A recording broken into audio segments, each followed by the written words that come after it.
जब कभी हमारे सामने डिवीजन मेथड से स्क्वायर रूट फाइंड करना होता है, तब हमारे को लगता है कि ये काफी टफ मेथड है और हम इसको कैसे याद रखें। लेकिन इस मेथड को मैं इतना इजी तरीके से बता रहा हूं कि आप अगर इस वीडियो को पूरा देख लेते हैं तो आपको लॉन्ग मेथड से, डिवीजन मेथड से स्क्वायर रूट निकालने में कभी कोई दिक्कत नहीं आएगी, चाहे वो कितनी भी बड़ी नंबर हो, चाहे वो पॉइंट में हो। जैसे मैं यहाँ पर आपको पॉइंट वाली एक संख्या लेकर के, एक नंबर लेकर के उसका स्क्वायर रूट बता रहा हूं। देखिए, स्क्वायर रूट का एक प्रोसेस फिक्स है और उसके लिए कुछ जरूरी चीजें वो हमें ध्यान में रखनी पड़ती है। सबसे पहली बात, हमें निकालना था 157.25 इसका स्क्वायर रूट। अब स्क्वायर रूट निकालने के लिए हमारे पास सबसे पहले क्या जरूरी है? सबसे पहले स्क्वायर रूट निकालने के लिए हमें स्क्वायर वाली टेबल याद रखनी चाहिए। अब ये स्क्वायर वाली टेबल यूं कहीं बुक्स में अलग से कोई ये नाम नहीं है, ये मैंने मेरी ही माइंड की ये क्रिएटिविटी है। मैंने इसको स्क्वायर रूट वाली टेबल कहा। वो स्क्वायर रूट वाली टेबल कैसे? जैसे 1 का स्क्वायर 1, 2 का स्क्वायर 4, 3 का स्क्वायर 9 एंड सो ऑन। मैंने इसको पूरा इस टेबल में बता रखा है। आप लगभग इसमें 1 से लेकर के 30 तक के स्क्वायर तो याद रख ही लें।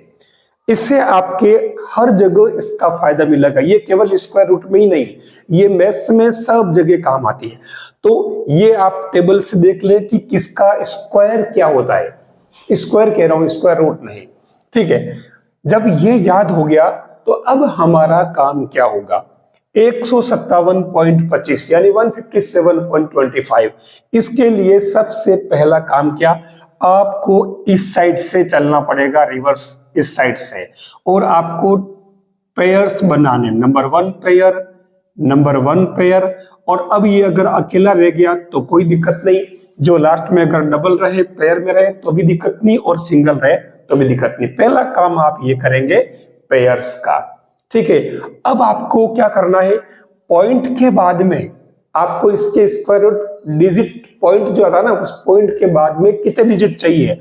मान लो पॉइंट के बाद में आपको 2 डिजिट चाहिए, 1 और 2, तो उस केस में आपको पॉइंट के बाद में कुल 4 डिजिट होने चाहिए। तो 2 पहले हो गए, आप एक पेयर और उतार लें यहां, ताकि आप जो स्क्वायर रूट फाइंड कर रहे हैं तो लास्ट में पॉइंट के बाद में 2 डिजिट आंसर आएंगे, 2 डिजिट में। अब यहां देखिए, सबसे पहले जैसे अपन ने ये कर लिया, अब हमारा काम ये कि यहां पर क्या है? 1 पेयर बनाने के बाद की बात कर रहा हूं। 1 है तो 1 की इसका स्क्वायर कितना होता है? 1, ठीक है। तो ये 1 का स्क्वायर 1 आ रहा है। आप इस 1 को कितनी जगह उतारोगे? 1, 2 और 3। उसके बाद में आप यहां तक आ जाएं, ठीक है। 1 का स्क्वायर 1 है इसलिए, और 1 आ रहा है। अब यहां तो लगा दे प्लस, और यही 1 आप इस 1 का 1 से मल्टीप्लाई करें तो ये 1 यहां हो जाएगा, और इसको माइनस कर ले, 0 हो जाएगा। यहां मैंने प्लस लगाया है, 1 और 1 कितना हो जाएगा? 2, ठीक है। अब आप अगला डायरेक्ट यू का यू पेयर नोट कर ले, नीचे पेयर उतारे, जैसे अपन डिवाइड भी नहीं करते, डिवाइड में सिंगल नंबर लेते हैं, उतारते हैं नेक्स्ट, तो यहाँ पूरा पेयर आएगा। ये आपके पूरा पेयर 57 आ गया। अब अगला काम क्या करना है? अब थोड़ा दिमाग लगाना है, क्योंकि ये 1 और 1 2 प्लस कर चुके हैं। अब ये 57 ले लिया है, तो हमें यहाँ इस 2 के साथ में इस पर आपको कोई एक डिजिट लेनी है। जैसे ये आपका 2 है, तो आप डायरेक्ट नहीं कर सकते हैं, आपको रफ में करना पड़ेगा। कैसे? मैं अगर इसको 1 लूंगा यहाँ पे, तो मैं इसको 1 से मल्टीप्लाई करूंगा तो ये 21 आ रहा, जबकि ये 57 है, तो ये 1 काम नहीं करेगा। यहाँ पे मैं इसकी जगह 2 ले लेता हूं। अब मैं यहां पर 2 लेता हूं तो कितना हो रहा? ये 4 और 4, अभी भी कम पड़ रहा है। चलो मैं इस 2 की जगह 3 लेके देख लेता हूं। 2, 3, तो ये 3, तो ये कितना हो गया? 69, जो ज्यादा हो गया। इसका मतलब ये काम नहीं आएगा, ये सही है। तो अब अपन ने यहाँ पर ये 2 लिया था इस 2 के साथ में, तो आप यहाँ 2 नोट कर ले, यहाँ पर भी 2 नोट कर ले, और यहाँ पर भी 2 नोट कर लें। ठीक है। अब आप यहां तो लगाएंगे प्लस, ठीक है, और अब इसका मल्टीप्लाई करके और यहां लिख दे तो ये 44 हो गया। अब माइनस कर लें तो इसको माइनस करोगे कितना आएगा 3 और यहाँ 1, और इधर आपको प्लस करना तो ये 2 और ये 4। यहां तक का ठीक है प्रोसेस, समझ में आ रहा है। अब नेक्स्ट जो काम अपन ने ऊपर किया वही काम करेंगे हम। अगला डिजिट, नॉट डिजिट, पेयर उतारेंगे पूरा।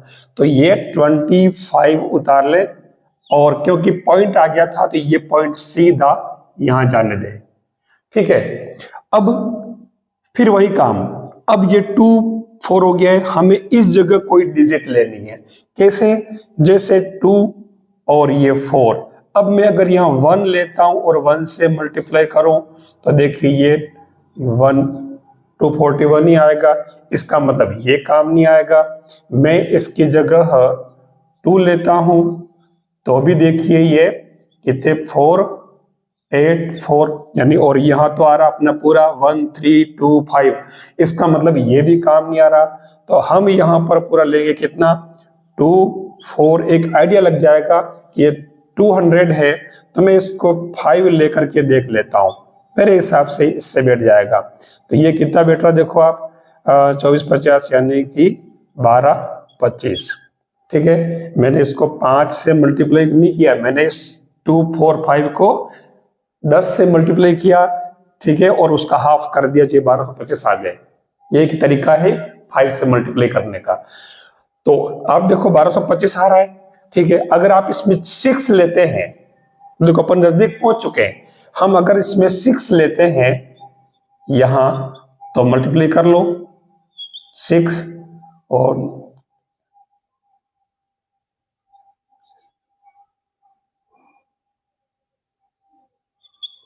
ज्यादा आ गए, इसलिए ये काम नहीं आएगा हमारा।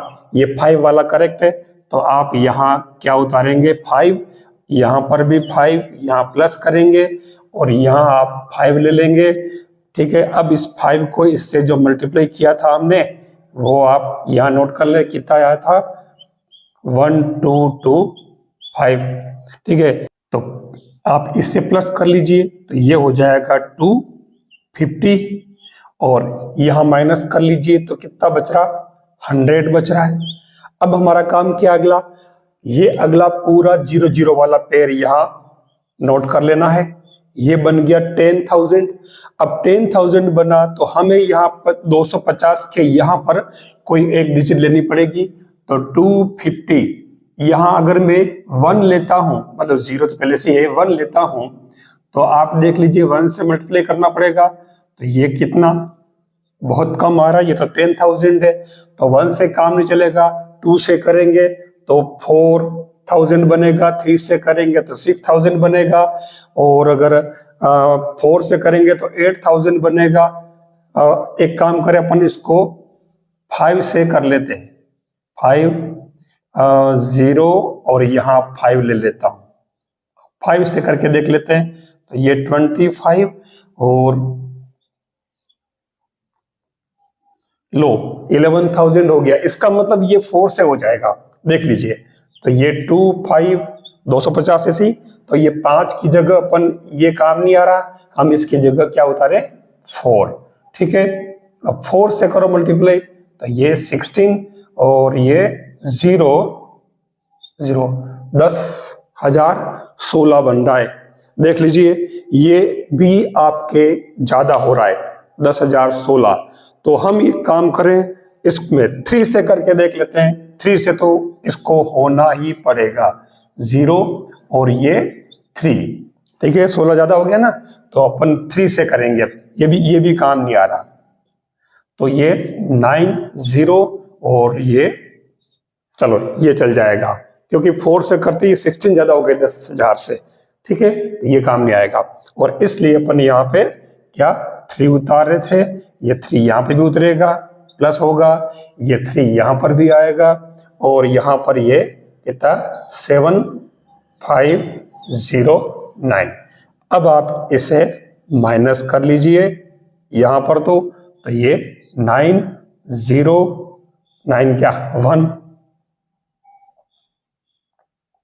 1 और यहां 9 और यहां क्या बच रहा, 9 में से 5 गए 4, 9 में से 2 4 9 1 ये बच रहा है। ठीक है, और यहां कर लीजिए प्लस, तो ये 6 0 और ये 25।